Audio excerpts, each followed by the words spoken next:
We're back to Syndicated News, and today we have Shaun Clarke, who has officially joined BankCoinReserve.io.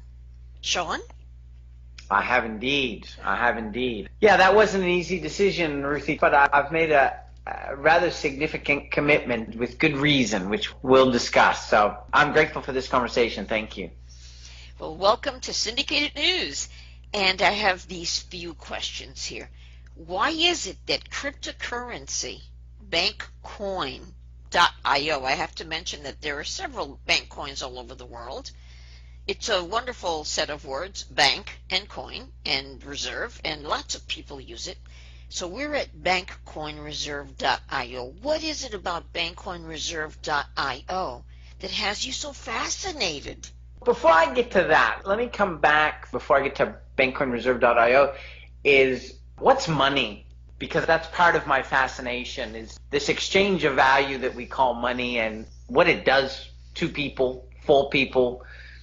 And I think it's relevant because kind of a backdrop to BankCoinReserve.io. And really, like, people will ask the question, what's backing BankCoinReserve.io? Is there gold behind it? Is there money behind it? It's a very interesting question because they're spending money right now that's not backed by anything.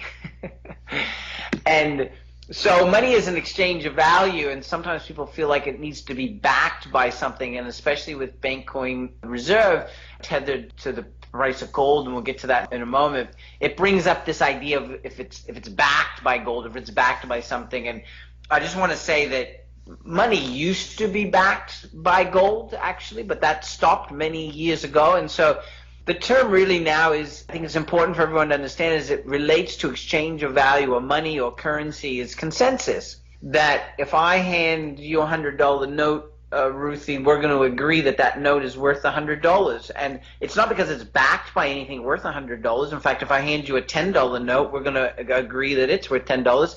And it's basically just by agreement only. We've just agreed of that as our exchange of value. We could in barter days, we could agree that 2 goats are worth a cow, or we could agree that gold has value, but it's by agreement and of its value. Now, as it relates to cryptocurrency, fast track to cryptocurrency, it's a whole new era of something called money. And if we just look at Bitcoin is teetering now at 10,000 US dollars. I'm in Australia, it's 15,000 Australian dollars. And the question is, why does it have that value as a currency? And it's one of the things that does fascinate me about cryptocurrency, because the promise of Bitcoin was to be a global, universal, digital currency, a whole new form of currency, no paper, completely digital.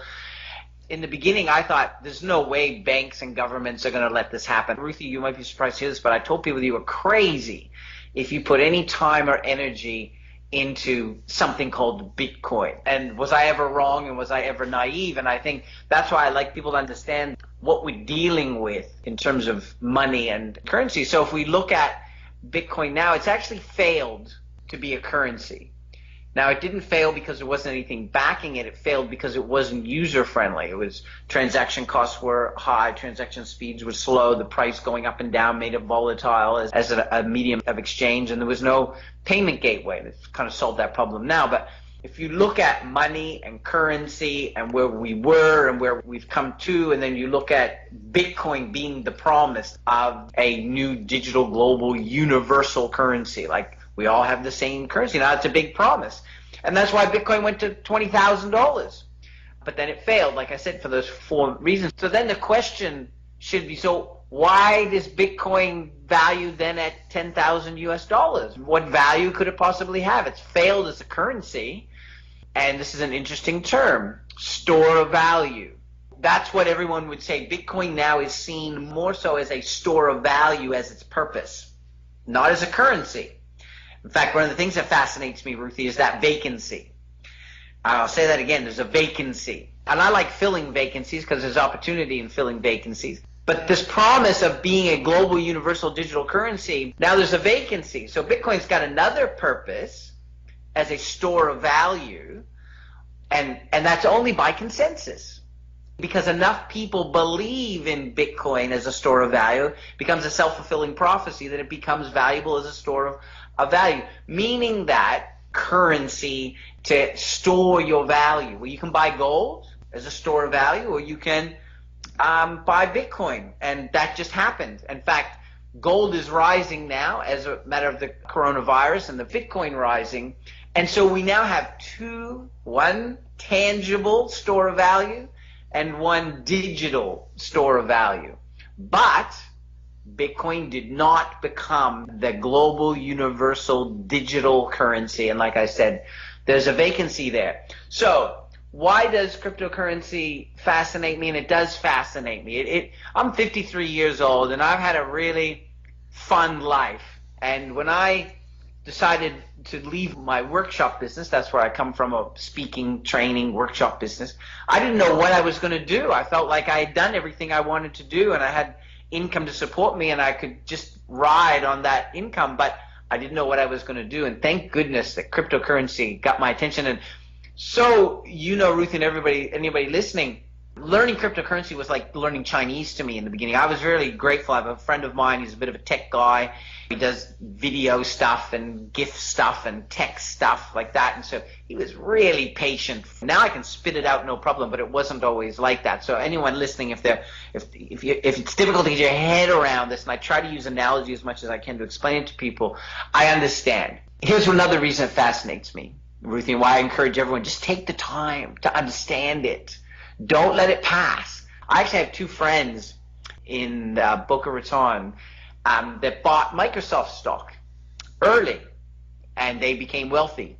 I had a friend of mine whose brother worked at Apple before they went public and got stock as an employee, and he retired. I've seen what can happen when you're in early with a company that has a big idea. We all wish we would have had stock in Google and Apple and Microsoft and Netflix even, but there's nothing bigger than currency. And I think that's one of the things that really drives me, Ruthie, is it's currency.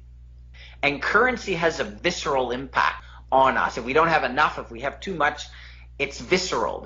In our world, money, currency has a visceral response in people. And like, we're talking trillions of dollars. So as a marketing guy, when you think of an industry, you think of millions of dollars, billions of dollars, but currency is trillions. There is literally nothing bigger on the planet. Now, I'll say this, and thank you, Ruthie, this is the first time I've voiced this publicly. So we think we have choice, different choices. We think it's all very democratic, and we can go to whatever bank we want, we get whatever mortgage rate we want, but behind the scenes, what we don't realize is all the countries in the world except for 3, the central banks are owned by one family, and I got to tell you, that annoys me. It scares me, actually. That's way too much power. They're worth something like $500 trillion or something. And what I love, though, remember going back to when I thought the banks, I knew the banks had power. I didn't know that they had that much power, to be honest, at that time. But I knew they had power, I knew the governments had power, but they couldn't stop Bitcoin. Here in Australia, the ATO has cryptocurrency tax policy. The IRS has tax policy. The German banks accepting cryptocurrency just like they accept regular currency, like it's not going away, it couldn't be defeated. And that gives us, you and I, Ruthie, and anybody listening, it gives us choice of how we transact, and it doesn't have to be through the Rothschild family. So it's kind of like we can pull some of the power, because think of that power. All the central banks in the world except for 3 countries are owned by one family. There's way too much power. We now have been given power. And that's why I'm fascinated, why I'm passionate, and why I can't help but be an advocate for cryptocurrency. And then in particular, bankcoinreserve.io, because it is the Google of cryptocurrency. That's not a small statement. For 3.5 years, I've been wondering, because remember, I saw my friends who bought Microsoft stock. I saw my friend's brother who had Apple stock. And I saw Bitcoin failed. Great. That means the Google hasn't come yet. It's a bit like, I use this analogy as well, Ruthie. It's like the internet when it was dial-up. We couldn't have YouTube on dial-up, but we have YouTube now because dial-up evolved. And the reason it evolved, this is a big statement. I just want everyone to just like breathe in this statement. The internet had to evolve from dial-up. Why? It was too important, too valuable to too many people for not to invest time, energy, resources, intellect, etc. to make it what it is today. It wasn't when it first came, but it was too important, too valuable not to have resources, energy, money. Cryptocurrency is the same thing. Way too important to too many people. Now we're in its infancy. You have to be an early adopter, but that's where the value is in being an early adopter. That's if you bought the Microsoft stock, the Apple stock, the Google stock early. It's kind of like I say to people, it's kind of like I'm whispering in your ear right now. You're doing internet search on Yahoo or Alta Vista. There's no Google. Go back to that day when there's no Google. And you're searching on Yahoo. It's a bit complicated. You're using Alta Vista. It's a bit slow. And I'm whispering in your ear, there's this company coming called Google. And they're going to take over the internet. Or Facebook, for that matter, took over MySpace. That's what's happening right now. When I talk to people about Bitcoin Reserve, I'm whispering in your ear and telling you, Bitcoin and Ethereum are like Yahoo. Google hasn't shown up yet. Well, it has. We're sitting in the garage when they were making Google. And that's the great thing about Bitcoin Reserve is so long as you're open and you have a little bit of foresight, and you're not too risk adverse. And when I say risk adverse, like people say, is it on CoinMarketCap? Any coin that's anything is on CoinMarketCap. And by the time it's on CoinMarketCap, it's not early enough yet. It's not early enough for that big. So you can buy Bitcoin, you can buy Ethereum, you can buy Litecoin. They're going to rise this year. It's a good idea to do that. But wouldn't you have rather bought Bitcoin when it was $300? Absolutely. That's what I want from cryptocurrency. That's what I want. And the great thing about BitcoinReserve.io is, like I said, if you're open and you just look at the data, it's inarguable. You can have real certainty. There's a marathon you have to run, like to get on CoinMarketCap and be as big as Ethereum. And, you know, we're in mile 25. There's like one more mile to run. And all you have to do is look, and you'll see the 25 miles that have already been run, and you can tell there's nothing stopping us from getting the last mile. It's just that there's a greater opportunity because of that last mile left to run. And so for those reasons, Ruthie, that's why cryptocurrency fascinates me and why I am grateful and fascinated that Bitcoin Reserve literally dropped into my lap. It's a crazy cool story. One of the things that people are nervous about in cryptocurrency is maybe they have bought Bitcoin or knew somebody that bought Bitcoin when it was high and now it's low. Bitcoin in December of 2018 was $3,200 and now it's triple that in just over a year, right? So if you just look at that piece of data, yes, there was a big rise and a big fall and people lost money only because they didn't know the timing to select. And that's all it is, just understanding where's the coin at now, where's it going to go, and look at the data to back that up. And even with Bitcoin, you can look at the data now and know it's going to rise. You're not going to have that triple thing that if you would have been able to make that decision back in December 2000. We all wish we would have bought Bitcoin earlier. This is like the second coming. But in order to have that, you've got to be able to select properly. And we now have a track record. This is the beautiful thing about Bitcoin failing to become a global, universal, digital currency, because it's given us a track record. And what I mean by track record is what actually has to happen for a cryptocurrency coin to make it. It's just like in the tech boom. People bought tech stocks and they didn't make it and they lost their money because they didn't have the fundamentals in place and they just bought into the, if you want to use the word, hype. And so that's happened in cryptocurrency. So I understand if people are a bit nervous, but remember, out of the tech boom came Apple, Microsoft, Google, and others. So, and no one does any favors by shutting themselves off and saying, it's all bad. It's not all bad. We just have to get smart about the selection process. And so, first question to ask is, do you have a operating model of the coin? A lot of these young coins, they don't even have an operating model. They just have an idea. So then you go from operating model to, do you have a user case model? Meaning, are people actually using the coins for a purpose? Man, I'll tell you, I love it. Over here in Australia, there's farmers been using Bitcoin Reserve to transact amongst themselves. They have their own little financial ecosystem for 3 years. And that's all visible. Now, That might sound completely obvious. Like, of course you've got to have a working model. Of course you've got to show a user case. But when coins have failed, it's because they didn't have that. Now here's the big one. Over here in Australia, the big supermarket is called Coles. And where I'm from in Nova Scotia, Canada, it's Sobeys, I suppose. Yeah, Sobeys. Whatever country you're listening from, whatever is your big grocery store, imagine that there's 7,000 products wanting to be listed on those shelves. Of course, they can't take all 7,000 products, so they have a filtering system. You have to meet that criteria before you even get considered. Then you get considered, they check you out, and they go, yeah, okay, you're interesting. We want to bring you onto our shelves. So you've passed that test, but now you're going to pay money to get on the shelf, and you've got to show us what this is Coles in Australia, you've got to show us what your marketing budget is to drive customers in to buy your product off our shelf. In cryptocurrency, it's a cryptocurrency exchange, which isn't much different.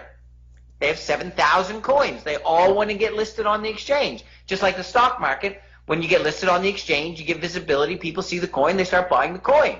So it's a lot like an IPO, an initial public offering. You buy the stock before it gets listed on the stock exchange, and it gets listed on the stock exchange. More people buy it, the value of the stock goes up, and you got in early.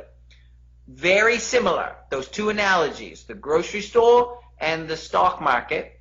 So it's first, and this is the data you can look at, like I can show people, here's the criteria you have to meet to even be selected for an exchange. And so the fact that Bankcoin Reserve is now on, I believe we're about to go to the 6th exchange. Nate just told me about a 6th exchange in Thailand, but 5 already. You can go there now and see them. That's an indicator. What is an indicator of? That Bankcoin Reserve can tick the boxes to get listed on an exchange. No small feat. That's like passing the big supermarket test. Now, you've got to have the capital to pay them, and it's not a small amount of money, and then you've got to show the marketing budget. And so, Ruthie, when you talk about watching the development, the capital raising to do this is not small, but BankcoinReserve.io is doing it rather effortlessly, and that goes to who's behind it and the network of people they have and the ability to raise capital, etc. It's strong. So they're ticking all those boxes. Now, just what I've said so far, if you're wise about cryptocurrency and you're looking at a coin that you want to make it, and you just have that criteria, most of them fail, like literally 99%. With Bankcoin Reserve, we don't have to guess whether they're going to make it to exchanges or not. And the way it goes is the big exchanges don't take you until you've shown traction on the small to medium exchanges. So Bankcoin Reserve, like you said, Ruthie, 6 years in the making, right? Mm-hmm. This isn't like 12 months in the making or 6 months. That's why when coins fail, that they're young. This is at 6 years in the making. That's why I say we're at mile 25 in a 26-mile marathon. The last mile is for the traction on the small to medium exchanges, and then the bigger exchanges. But then, again, you've got to have significant amounts of capital. Like I've heard $1 million for one exchange, plus the marketing budget. And so, I also know, because I know the people, as you do, Ruthie, that money is available. That money is available. It's not unavailable, but there's coding to be done first. So here's where we're at. We're at mile 25. We got one more mile to run. The promise of Bitcoin to become a global, universal, digital currency had 4 problems. Transaction cost, transaction speed, price volatility, and merchant ecosystem. And Bankcoin Reserve solves all 4, and one, the last one, is just a matter of a little bit of coding, like 2 or 3 weeks away. Like the coding guy is literally in quarantine in Shanghai, otherwise it would already been done. Imagine that Bitcoin, the big promise of Bitcoin that got everybody excited, that they didn't meet. And now there's been this like recoiling. And let me talk about this recoiling, because I've been watching not for 6 years, Ruthie, but 3 years, 3.5 years, but with this filter on. I've been looking for who's going to solve these 4 problems and be what Bitcoin couldn't be. Ethereum. Now this is how you can just watch the evolution of crypto. So you can see that it's going from dial-up to phone line to broadband. You can watch it evolve. Bitcoin was dial-up. Ethereum came along and moved from proof of work to proof of stake. And you don't have to understand what that means. All you have to understand is this. In order for digital cryptocurrency to work, one of the fundamental elements that makes it work is confirmation of transaction, or transaction confirmation. And the way that that's done, has been done, is a technology called proof of work. And that's all you need to know. It's essential to cryptocurrency working. And the technology that does it is called proof of work. So Bitcoin uses proof of work. Ethereum used to use proof of work, and they moved to proof of stake. And why did they move from proof of work to proof of stake? Again, you don't understand. You don't need to understand what that is. Just that it's fundamental to cryptocurrency working, confirming the transaction. And they did it because it solved two of the four problems. Transaction speed. Proof of work is what takes all the power and the electricity and all the computer power that raises the cost and that reduces the speed, but not proof of stake. Completely 180 degrees the other way. So you know what we learned from that? We can solve two of the four problems to cryptocurrency becoming a global universal digital currency by using proof of stake.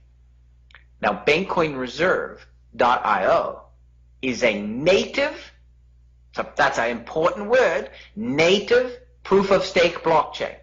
Native means they own it. To put that into perspective, everyone, when I know people who are way down the rabbit hole of cryptocurrency, and I spoke to one yesterday. When I tell him I've got the hottest coin ever, he doesn't believe me because he's way down the rabbit hole further than me, right? So he thinks he knows more than me. He doesn't think I could know something he doesn't know. And I had to say it a third time because he wasn't hearing me. When I said it's a native proof of stake blockchain, he said, "You mean they own it?" Like third time. Because that's how unusual it is. It was like incomprehensible. I said, "It's theirs." Yeah, that's what that means. Is it's like your internet company rents to the other internet companies. They rent bandwidth. So to put that into perspective, Ethereum right now, their bandwidth is almost full because Tether, the number 8 coin, uses about 40% of the bandwidth. So in order to become a global universal digital currency, you should be very concerned about it being proof of stake, but then that it be their own and they're not renting it to everybody because it's taking up bandwidth because you want the speed to be high and the transaction cost to be low. Nobody answers that call like BankcoinReserve.io. Now that's just two of the problems solved, right? Absolutely. So Ethereum went there, they're now full. Bitcoin Reserve has gone there, they're not full. Not even close to being full. Like lots and lots of bandwidth for speed and transaction costs. But then I mentioned Tether. This is the evolution of cryptocurrency, everybody. What's Tether? Oh, this is where the Google of cryptocurrency comes. Tether is something called a stable coin. Remember, there's four problems. Transaction cost, transaction speed, price volatility, and payment gateway. Proof of stake solves the first two problems. What about price volatility? Well, Ethereum is still going up and down. You can't use Ethereum, even though it's proof of stake. You can't use it as a currency. It still has the volatility issue. Now, Tether has solved the volatility issue. It stays at the same value, $1, $1 every day. But it's not to be used as a currency. But it just created it's created an awareness like, oh, look, we're moving from dial-up to the phone line to broadband, and the stable coin offers us a clue. Tether offers us a clue that we can stop the volatility. But Tether has another purpose. It's for traders. It's not as a currency. Enter BankcoinReserve.io. They're a stable coin tethered to the highest price of gold. What a statement. Not to the US dollar staying. Bankcoin Reserve, the value of it cannot go down. It's actually way better than a stable coin. It can only go up. It doesn't stay at the same. It can only go up. If the price of gold goes up like it is now, and of course you get the 10% mining. But it doesn't go down. So if you're going to be a global universal digital currency, you don't want it to be going up and down, but you don't mind. If you're a merchant and you sell a car, you don't mind if the next day the value goes up. You just don't want it to go down. So what a beautiful thing. Now, people say to me, how can they do that? Because when I was first told that, I was like, why doesn't everybody do that then? Why doesn't everybody tether their value to the last highest price of gold? And then I realized, then I was told this, and it fascinated me. about crypto. I was like, wow, because as a marketer, I'm very aware that if you set up a great marketing funnel on the internet, everybody can see it, everybody can duplicate it, and it loses its potency. So when I hear a great value like this, I just assume, well, everybody then can do that, but they can't. Bitcoin can't now go and tether their price to the last ceiling price of gold, because it has to be coded into the algorithm of the coin. And so it's like Google. Yahoo or Alta Vista could have done what Google did, but they were the first. Bankcoin Reserve is the first, and they've got a big head start at solving this problem in a magnificent way of the volatility. So now we only have one more problem to solve: the gateway. So we have solved transaction costs, solved transaction speed, solved the volatility issue. Even better than solving it, the value of the coin can only go up, and you get 10% per annum coin. It can't go down, but it can only go up. What merchant doesn't want to use that currency, right? The value can only go up and give you 10% per year on top of that. The money they're using now doesn't give that. So there's only one more problem to solve, and that's payment gateway. And there are third-party payment gateways, and that's the coding element I mentioned. That the coding that needs to be done on the side of Bankcoin Reserve has been done. We're just waiting for the third-party coder to integrate it, and that's like weeks away. Bankcoin Reserve has merchants lining up because everybody knows, and before there were credit cards, before there was plastic money, all the merchants would know, yep, it's coming, and they want to get set up. And so the early adopters, they want to get set up to transact with cryptocurrency. And that's why you see so many merchants already accepting BankcoinReserve.io as their cryptocurrency. And if what I just said is true, then everyone listening to this, you just heard, I'm whispering in your ear, Google's coming. This is like going back in time, and you're still searching on Yahoo. There's no Google, right? Just like, but it's brewing in the background. Just like everybody was searching on Yahoo, it's brewing in the background. Just like everybody now is thinking about Bitcoin and Ethereum and Litecoin and Ripple, all these other coins. And in the background, about to be in the forefront, but in the background, is Bankcoin Reserve about to take the position as the only coin that can solve the 4 problems to become a global, universal, digital cryptocurrency. And that's what I've been watching for 3.5 years. So that's why I'm passionate, and that's why I'm fascinated, and I'm grateful, Ruthie. Of all things, I'm grateful. This is just, it's already given me freedom. I don't have to work anymore. I'm grateful for that. But I'm an advocate, and I'll promote it until people will listen. But I'll tell you what it's done. It means a big shift for me in 2019 was realizing that even though I've always done well financially, it was always because of me. It's because of me doing the work. And I was in high leverage situations, like when I would do a workshop, people would pay $5,000 to come to a workshop. There'd be 14 or 20 people there. That's very good money in a 3-day workshop. But it was me.